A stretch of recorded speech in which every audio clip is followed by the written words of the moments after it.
Hello ninth class students, good morning. We are reading कविता नए इलाके में। इसका सार हमने ऑलरेडी कर लिया है। अब इसके हम पैराग्राफ जो है वो रीड करेंगे। राइट। बोला नए इलाके में, इसका फर्स्ट पैराग्राफ है। कभी आप बीती बता रहे हैं यहाँ पर, ठीक है। बोला इन नए बसते इलाकों में जहाँ रोज़ बन रहे हैं नए नए मकान, मैं अक्सर रास्ता भूल जाता हूँ। धोखा दे जाते हैं पुराने निशान। खोजता हूँ ताकता पीपल का पेड़, खोजता हूँ ढहा हुआ घर और ज़मीन का खाली टुकड़ा जहाँ से बाएं मुड़ना था मुझे। फिर 2 मकान बाद बिना रंग वाले लोहे के फाटक का घर था एक मंजिला, और मैं हर बार एक घर पीछे चल देता हूँ या 2 घर आगे ठकमकाता। See the word meanings. शिला का क्षेत्र, ताकता देखता, ढहा गिरा हुआ, और ठकमकाता मीन्स धीरे धीरे या डगमगाते हुए। ठीक है, जब हम टेंशन में होते हैं तो हम ठकमकाते हुए आगे या पीछे को चल देते हैं। ठीक है, मतलब धीरे धीरे। तो कभी क्या कह रहे हैं, प्रसंग आपका प्रस्तुत पंक्तियाँ अरुण कमल जी आप बीती बता रहे हैं द्वारा रचित कविता नए इलाके में से ली गई हैं। इस कविता में उन्होंने प्रतिदिन बनने वाली बस्तियों में हर रोज होने वाले नए नए बदलावों के आधार पर यह सिद्ध किया है कि जीवन में कुछ भी स्टेबल नहीं है, मीन्स स्थायी नहीं है। इवन इंसान भी स्थायी नहीं है। ठीक है, आपको पता है इंसान तो सबसे बड़ा एग्जाम्पल है, जो एक भगवान की बहुत शक्तिशाली और बहुत एक श्रेष्ठ रचना अगर हम कहेंगे तो इंसान है, वो भी क्या है, स्टेबल नहीं है। कीड़े मकोड़े पेड़ पौधे कुछ भी मतलब जो है वो हर किसी में परिवर्तन देखने को मिलता है। ठीक है, अब देखिए इसकी व्याख्या सुनेंगे। इन नए बस्ती इलाकों में जहाँ रोज बन रहे हैं नए नए मकान, कवि अरुण कमल जी कहते हैं कि जब भी मैं इस नई बस्ती में आता हूँ जहाँ प्रतिदिन नए नए मकान बन रहे हैं, मैंने जहाँ जाना होता है वहाँ जाने का मैं प्रायः रास्ता भूल जाता हूँ। मतलब मैं अक्सर रास्ता भूल जाता। देखो सरल और सहज शब्दावली है, यहाँ पर कोई प्रॉब्लम नहीं है। तो बोला कि मैं अक्सर रास्ता भूल जाता हूँ।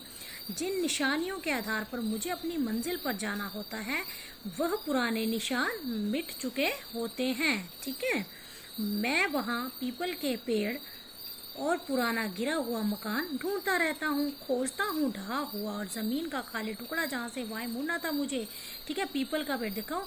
मैं बोला पुराने निशान खोजता हूँ, मैं वही पुराने निशान जिनको छोड़कर गया था वो खोजता रहता हूँ, और ताकता पीपल का पेड़ और उस पीपल के पेड़ को ढूंढता हूँ जिसको मतलब मैं छोड़कर परदेश गया था। ठीक है, आगे क्या बोलता है कि बोला कि पर मुझे वो सब चीज़ें दिखाई नहीं देती हैं। ठीक है, जिस घर में मैंने जाना था मैं वहाँ 2 मकान बाद बिना रंग वाले लोहे के फाटक का एक मंजिला मकान था। देखिए, ये देखिए, एक सेकेंड। फिर 2 मकान बाद बिना रंग वाले लोहे के फाटक का घर था एक मंजिला। ठीक है, जहाँ उसे जाना था वो रंग वाले लोहे के, एक सेकेंड, जहाँ उसे जाना था, हाँ देखिए, बिना रंग वाले लोहे के फाटक का एक मंजिला मकान था जहाँ उसे जाना होता है। पर जब वहाँ ऐसा कुछ नहीं दिखाई देता है तो क्या करता है, तो मतलब कभी बोलता है कि मैं अपने आप को उस मकान से एक घर पीछे या उस मकान से 2 घर आगे डगमगाते हुए चलता हुआ अनुभव करता हूँ, और मैं हर बार एक घर पीछे चल देता हूँ या 2 घर आगे ठकमकाता।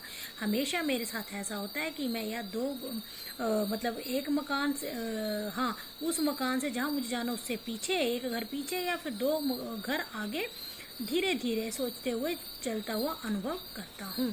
तो मुझे लगता है आप लोगों को समझ आ गया होगा। इस पैराग्राफ के रिगार्डिंग कुछ क्वेश्चन आंसर्स है वो मैं आपको बता रही हूँ। देखिए, कवि ने किस इलाके से संबंधित अपनी बात कही है, ये आप क्वेश्चन आंसर्स जो हैं वो क्या करेंगे, कॉपीज पे राइट करेंगे, सिर्फ अपनी अंडरस्टैंडिंग के लिए। ठीक है, स्किप नहीं करने हैं। क्यों नहीं करने हैं, क्योंकि अगर ये आपने लिखे होंगे ना बेटा तो आपको परेशानी नहीं होगी किसी भी चीज़ के लिए, समझ रहे हो। तो आपको सारा पैराग्राफ जो है वो क्लियर हो जाएगा। ठीक है, तो कवि ने किस इलाके से संबंधित अपनी बात कही है। तो कवि ने बसते हुए नए क्षेत्र के विषय में बात कही है, जहाँ नित्य प्रतिदिन नई नई इमारतें बन रही हैं और प्रकृति का रूप बदलता जा रहा है। ठीक है, कवि अक्सर अपना रास्ता क्यों भूल जाता है? कवि उस नए बसते इलाके में बार बार अपना रास्ता भूल जाता है। उसने वर्षा से कुछ कुछ निशानी जो थी वो अपनी पहचान के लिए मन में जमा रखी थी कि नहीं, मैंने यहाँ जा। निशानियाँ होती है ना, हर किसी के घर में हर किसी के घर की एक निशानी होती है। ठीक है, कि जब हम काफ़ी टाइम बाद अपने रिलेटिव्स के यहाँ जाते हैं तो हमें पता होता है कि हाँ मतलब यहाँ पर हमने गाड़ी पार्क करनी है, यहाँ उतरना है, फिर यहाँ से ऐसे रास्ता आएगा, एक मोड़ आएगा, मोड़ के आगे एक पीपल का पेड़ आएगा, वहाँ से हमने दाएं मुड़ना है या बाएं मुड़ना है या सीधे जाना है। ठीक है, तो इस तरह से निशानियाँ जो है वो अपने मन में जमा रखी थी, पर नए बस्ते इलाके से वे सब मिट गई हैं। ठीक है, इसलिए उन निशानियों के मिटने के कारण वो अक्सर अपना रास्ता भूल जाता है। ठीक है, नेक्स्ट वीडियो सेंड करती हूँ आप लोगों को। Thank you.